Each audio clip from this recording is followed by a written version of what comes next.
saya memang dari keluarga yang cukup miskin lah ya dibilang, karena untuk kuliah aja saya nggak mampu dulu Pak Ernest gitu.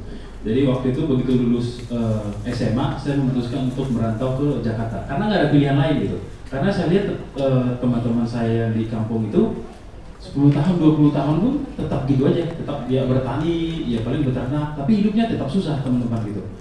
Akhirnya begitu lulus, saya memberanikan diri langsung merantau ke Jakarta gitu. Tapi karena di Jakarta juga kan kita terbatas, lingkungannya juga terbatas, kita mau kerja apapun butuh modal teman-teman gitu. Akhirnya waktu itu saya kuliah sambil kerja gitu. Karena dulu kita kan pokoknya kalau kuliah gampang dapat kerja gitu. Ternyata pas kita udah kerja malah dikerjain gitu, karena penghasilan kita kan pas-pasan teman-teman gitu. Kita udah kerja dari pagi sampai sore, Senin sampai Sabtu, ya hasilnya gitu-gitu aja gitu. Ya pas untuk makan cukup gitu, tapi untuk hidup lebih dari seperti orang nggak bisa gitu. Apalagi saya ingat lagi impian saya datang ke Jakarta itu kan pengen merubah hidup, pengen ingin sukses gitu. Terus saya pikir, wah kalau saya karyawan terus mungkin 30 tahun ke depan pun akan gitu-gitu aja gitu.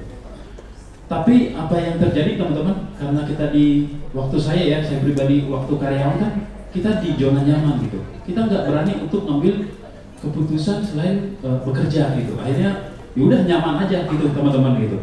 Sampai waktu pas pandemi datang, nah di situ saya baru jadi kalau bilang orang pandemi membawa masalah, penyakit itu iya gitu.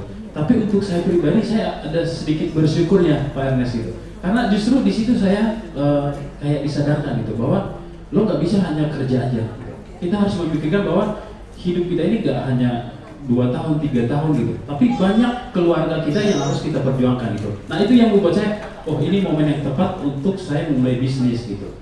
Akhirnya waktu itu karena kita dulu satu kerjaan sama Ko Yosef, saya ditawari gitu. Nah dulu Ko Yosef kan dulu pernah ikut asuransi teman-teman itu. Saya nggak ambil peluang itu, dia sukses di situ, saya sedikit, waduh, ada penyesalan gitu. Nah begitu ditawarin AFC, saya langsung join teman-teman gitu. Saya belum tahu cara ngejalaninnya gitu, karena saya orangnya juga bukan yang banyak teman, saya juga bisa dibilang pemalu lah ya, nggak jago ngomong juga, nggak bisa ngomong juga gitu. Tapi begitu ditawarin, saya ambil peluangnya, gitu, bahwa saya harus ikut gitu. Jadi di pikiran saya itu dulu, kalau Ko Yosef bisa 100 juta, masa sih saya nggak bisa 20% atau 30%-nya? Itu aja teman-teman gitu. Nah makanya begitu waktu itu join AFC, saya benar-benar ikutin dia aja gitu. Bahkan kadang-kadang, ayo kesini Hadi gitu. Kadang-kadang saya nggak ada bawa prospekan gitu. Tapi saya benar-benar pengen tahu gimana sih cara kerja orang ini gitu. Ternyata beda teman-teman gitu. Jadi kalau kita karyawan itu kan kita hanya memikirkan, wah saya harus rajin nih gitu. Saya harus nurut sama bos gitu. Ya dikit-dikit harus ngambil hati sama bos kita gitu. Ternyata begitu kita masuk ke bisnis jaringan itu sesuatu yang berbeda teman-teman gitu. Kita harus mengelola orang, selain mengelola diri kita, kita juga harus bangun tim kita gitu. Nah itu yang saya sangat bersyukur join di AFC, saya banyak belajar teman-teman. Makanya ke teman-teman saya juga yang selama ini masih karyawan juga saya bilang bahwa bisnis ini adalah bisnis yang layak kita perjuangkan gitu. Karena ini bisnis mulia teman-teman gitu. Coba kita bayangin ya, kita jualan produk, kita bantu orang untuk hidup lebih sehat loh gitu. Nah begitu mereka hidup lebih sehat, kita juga terbantu secara finansial gitu. Makanya ini saya bilang ini bisnis yang sangat bagus. Jadi kalau teman-teman di sini yang hari ini mungkin baru pertama kali datang, justru kita bersyukur gitu. Karena kita udah berada di tempat yang benar. Orang yang sukses di sini bukan cuma 1-2 orang gitu, tapi udah ribuan teman-teman gitu. Yang Busido aja yang udah dapat 1 bulan itu kan udah 11 orang gitu. Makanya impian saya nggak bisa hanya di periode pertama kemarin, saya memang masih capai Ronin. Nah mudah-mudahan di periode ini teman-teman saya bisa capai samurai minimal gitu. Karena itu buat saya tantangan baru teman-teman gitu. Jadi saya harus men-challenge diri saya nggak boleh di zona nyaman itu lagi gitu. Makanya tiap hari saya belajar, bahkan bukan hanya dari upline aja gitu, tapi dari tim saya juga saya banyak belajar gitu. Termasuk yang baru-baru ini kita tahu ya dari Bu Herti gitu. Kita bisa bayangkan seorang Bu Herti bisa sukses juga di bisnis ini gitu. Artinya apa? Bahwa ternyata background nggak ada urusan, nggak ada sesuatu yang kalau kita kuliah dulu, kalau kita pintar baru kaya atau baru sukses, enggak gitu. Tapi kalau kita niat, kita mau berjuang itu kita pasti bisa teman-teman gitu. Dan yang paling terakhir ya, bahwa bisnis ini adalah bisnis yang sangat fair teman-teman gitu.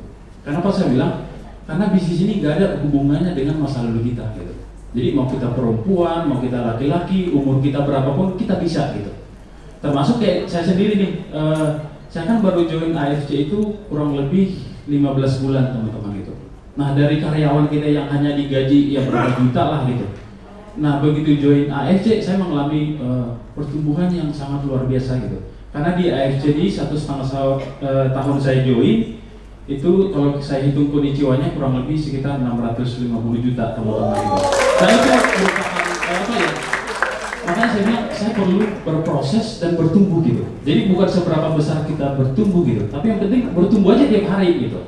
Dan termasuk di tim saya, kenapa saya bilang ini bisnis yang layak kita perjuangkan dan beda ya kalau dibilang orang kan, oh iya kalau bisnis MLM itu hanya menguntungkan yang di atas gitu. Ternyata enggak teman-teman, di AFC ini beda gitu. Jadi termasuk di tim saya itu kurang lebih saya kan hanya sponsor 63 orang teman-teman. Jadi bisa kita bayangkan ya, kalau kita bagi 1,5 tahun aja, berarti saya hanya mensponsorin 5 orang teman-teman gitu. Makanya saya bilang ke tim saya semua, ke bapak ibu semua ini, masa sih kita nggak bisa ngejak 5 orang aja 1 bulan gitu. Dan dahsyatnya di bisnis jaringan dari 5 orang, sekarang total di tim saya itu kurang lebih sekitar 10.000 orang teman-teman gitu. Dan mudah-mudahan ya teman-teman, ya kita semakin belajar terus, bertumbuh terus supaya kita bisa seperti Kobudi Darwin, supaya kita juga nggak hanya bisa untuk sukses untuk diri sendiri, tapi kita bisa untuk menjadi saluran berkah. Itu sih tujuan saya teman-teman gitu.